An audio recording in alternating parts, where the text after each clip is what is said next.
Gilbert, it's time now for Compas on the LA Beat. Jalen and Derwin, they're stirring the pot a little bit. A lot of people were like, oh my God, Jalen and Derwin were together all during the Pro Bowl. Hey, guess what? Jalen and Derwin are represented by the same agent. Hey, guess what? Derwin and Jalen went to Florida State together. Hey, guess what? Jalen and Derwin are like big brother and little brother. So what did you make of it? Yeah, one thing if you want to, reach for a narrative there, a lot of people said no to the Pro Bowl. And, I guess Jalen was like a third alternate or whatever, second alternate. For him to say, yeah, knowing that Derwin was going, Derwin placed a call and he's like, dude, come on. Yeah, let's go do that. Even like a guy like Derwin, I know it's flag football, but you rather be healthy and why are you going? By the way, Jalen knocking Tyreek Hill out of bounds. That was pretty. But that was the best part of funny. Whatever the heck was going on at the Pro Bowl. Well, remember, Dan and Dago and I got in at 3:30 to Phoenix, and I saw an alert saying, "Oh, watch this highlight." And I'm like, the Pro Bowl games are still going on.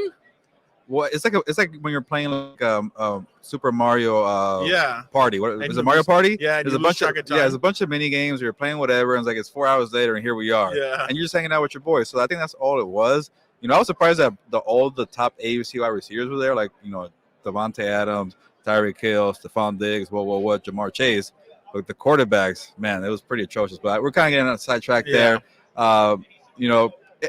Maybe it's a little something there that they ensured that they wanted to play together at the Pro Bowl. It could be a bad thing or a good thing. One thing is like, hey, when are we going to be on the same field together? Because remember when the Rams played the Chargers, Derwin got hurt. That didn't occur. So hey, let's make it happen here at the Pro Bowl. Or two, hey, let's kind of stir the pot. We want to play together, and that's all Jalen Ramsey talks about. And as we mentioned in House of Horns, Compas on the LAB to be exact. The Rams have a decision to make, and it might involve Jalen Ramsey, being traded. You get some capital back. You get under the salary cap a little bit. But then in the flip side, as you know, Fernando, you being the expert, the Chargers have their own issues with the cap, and we can maybe transition if you want. Yeah, no, real quick though. The only way I could see that happening is if they cut Jalen and Jalen decides to take a minimum deal, approve a deal with the Chargers. But I don't see Jalen do it.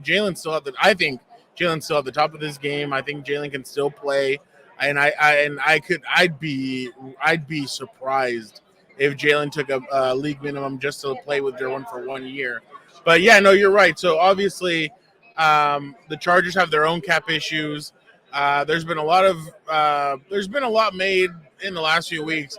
Is Keenan Allen going to get cut? Is Khalil Mack going to get cut? Is what's going on? And it's incredible. The season just ended 3 weeks ago for them, and now fans have already quickly transitioned to starting to cut players.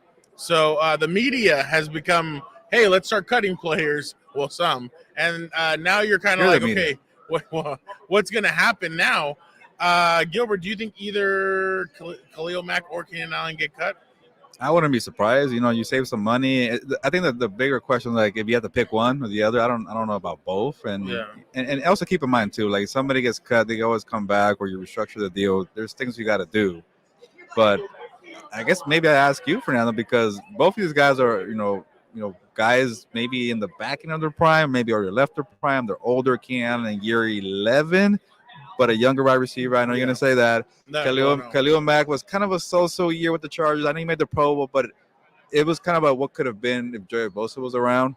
But you got to make some moves, and you're hurting. And, by the way, you got to pay Justin Herbert. Yeah. So there are some issues.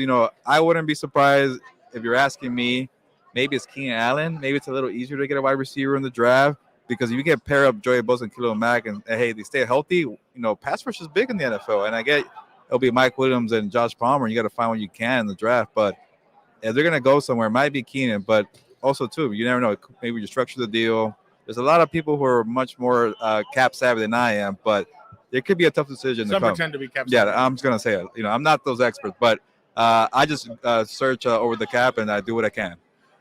To me, and I was talking about this with Uncle Joe before we jumped on. To me, I feel like it's going to be – so Keenan knows the Chargers 2 years. 1 year he tore his ACL, so let's take away. So 10 years. Yeah. Then he had the season where he had his kidney. So he knocked off half of the season. Last year he didn't play half of the season, so that's 2 years. So Keenan Allen's a 8-year, going into his 9th year. That's a funny way to count seasons. No, okay. but I'm just kidding. I don't think they want to lose Keenan, and I think this year, just my opinion, I don't think this draft is that strong when it comes to receivers. I think it's a tight end pass rusher draft, and obviously those guys need and offensive linemen, obviously. But offensive line, I feel like every year is pretty strong. The guys in the trenches, Dan Dago would be proud of that. The guys in the trenches. But if you look at it, they need pass rush. They need receive. They need tight end. But I feel like they're going to try and keep Keenan. They probably add on an extra year to his contract, maybe restructure it some way. I think Khalil Mack gets restructured, and they're going to try and do Tom Telesco. I mean, for some of his negatives, some of his positives, the one thing he is good at is the books, and I'm sure he will be able to get under the cap without having to cut anybody because I know they don't want to. I'm going to ask you. You got to pick one. No, I don't think though.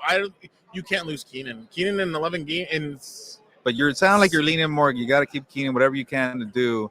Khalil Mack's more like, okay, we'll see. Yeah, I mean, if I had to go with one, but the thing is that Brandon's boy is Khalil, so that's where it kind of sticks with me. He's not the GM though. I know. Well, I mean, but who wins? Yeah. Is it Brandon or is it Tom? So that'd be interesting because Keenan was Tom's first draft. He's the only one that stuck around from the last. Uncle Joe, it's been 4 or 5 drafts. I think he's the only one left from the last 4 or 5 drafts. So you want to make an opinion real quick? We got Uncle Joe. Hello, friends. I mean, if we're talking lower round draft picks, yeah, I think he's the lowest one still standing. Yep. That we're talking about beyond 5 years. Yeah, because I mean, you and I have talked. Yeah. Is it possible that Keenan gets cut?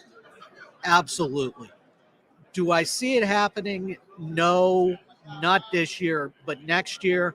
Because how many years can you keep 2 wide receivers with an average salary per year of $20 million? Especially when your quarterback's owed a whole hell of a lot of money. And I think a Herbert extension does get done this year. Matt Filer, to me, is still number 1 on the cutting block. Do you think if Justin does not get his contract done by training camp, do you think he'll pull a Jalen Ramsey and show up in a Brinks truck and open the back of it and come out and be like, hey, message sent? Or let's put it this way. Let's put it this way, gentlemen. There's better odds of Rihanna coming out during the halftime show and saying, in honor of Justin Herbert, I'm playing Bitch Better Have My Money. Wow. Did you have that one ready, Joe? That was pretty good. Than Justin Herbert showing up in a Brinks truck. Oh, that was amazing. Good one-liner. Oh, there you go. I mean, that to me, I think Herbert realizes too that there's being on a rookie deal, the longer you can do it, because no matter what gets done this year, his salary number is going to stay the same. Yep. Because it'll be the contract kicking in next year and in future years. Yeah, that'll be the interesting thing. Keenan, possibly you add a year to that deal to move that money for this year. Khalil, a year or two, I could see that money being moved around. But they need more pass rush. They need a tight end, and they need a receiver to train. I don't know if Joshua Palmer is that. I mean, we don't know. He's shown glimpses, flashes, but the consistency is really where Josh still hasn't shown it yet. They need a second running back too. Oh well, that one we already know. But I mean, you brought in the perfect offensive coordinator if you're talking about marrying the run and the pass. Exactly.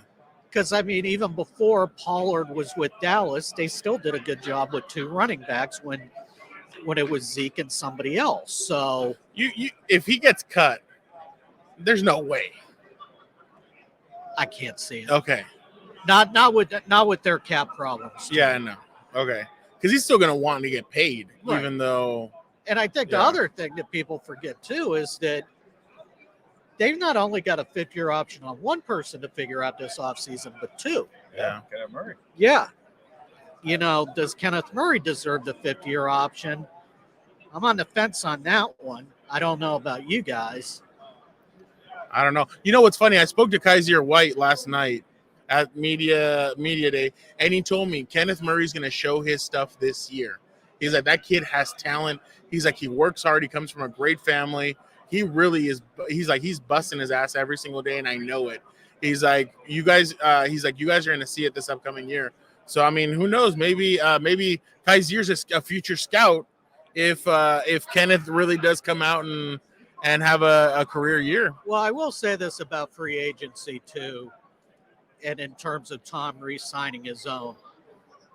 If they don't re-sign either Pipkins or Tranquil, guy ain't re-signing anybody below a first rounder in future years. I mean, those two played to at least a 1 or 2 year extension. Yeah. And if you talk about developing your own and then paying and growing them and then paying them. Yeah. And the thing is, without Drew, you have nothing behind Drew. Like, it'd literally be Kenneth Murray out there, and you don't really have anything behind him. So there goes the dangerous parts. But Uncle Joe, we want to have you back for a full breakdown of the Chargers. Hopefully, we can get you later and during the off season. Break it all down. I'm not catching a flight somewhere, or Uncle Joe. Uncle Joe's things. gonna be. He's gonna be the reason why LeBron breaks the record, Kareem Abdul-Jabbar's record tonight. He's like, Uncle Joe's coming. I got to put on a performance. No, I think LeBron wants to break the record because he's still pissed off that they don't have Kyrie, and it's like, screw it, I'm scoring 45 to 50 tonight. How many Kyrie questions do you think he gets, even if he scores, even if he breaks the record tonight? I don't think he gets them tonight. I think he answered them yesterday on ESPN with Wilbon and stuff, but when LeBron's pissed off and motivated, yeah, I mean, I think he's going to either do it tonight. He's either going to do it Tuesday or Thursday. So we'll see. Well, we appreciate you, Chief. Thank you, boss. Hopefully you guys get the Marley's or Pizzeria Blanco while you are here. Also remember, gentlemen, you're in a city that has legalized gambling for so the ballpark's a block or two where you can hit the sports books. So But if you're a player, Joe, you can't bet, no incentives, you can't get coffee, stuff like that. yes. So remember, Joey told us that. No incentives. That's gambling. That's a bet camp. That would be bad. Thank you, Joe. That was Uncle Joe Reedy. Obviously, you guys know him. You guys love him. We appreciate him for jumping on.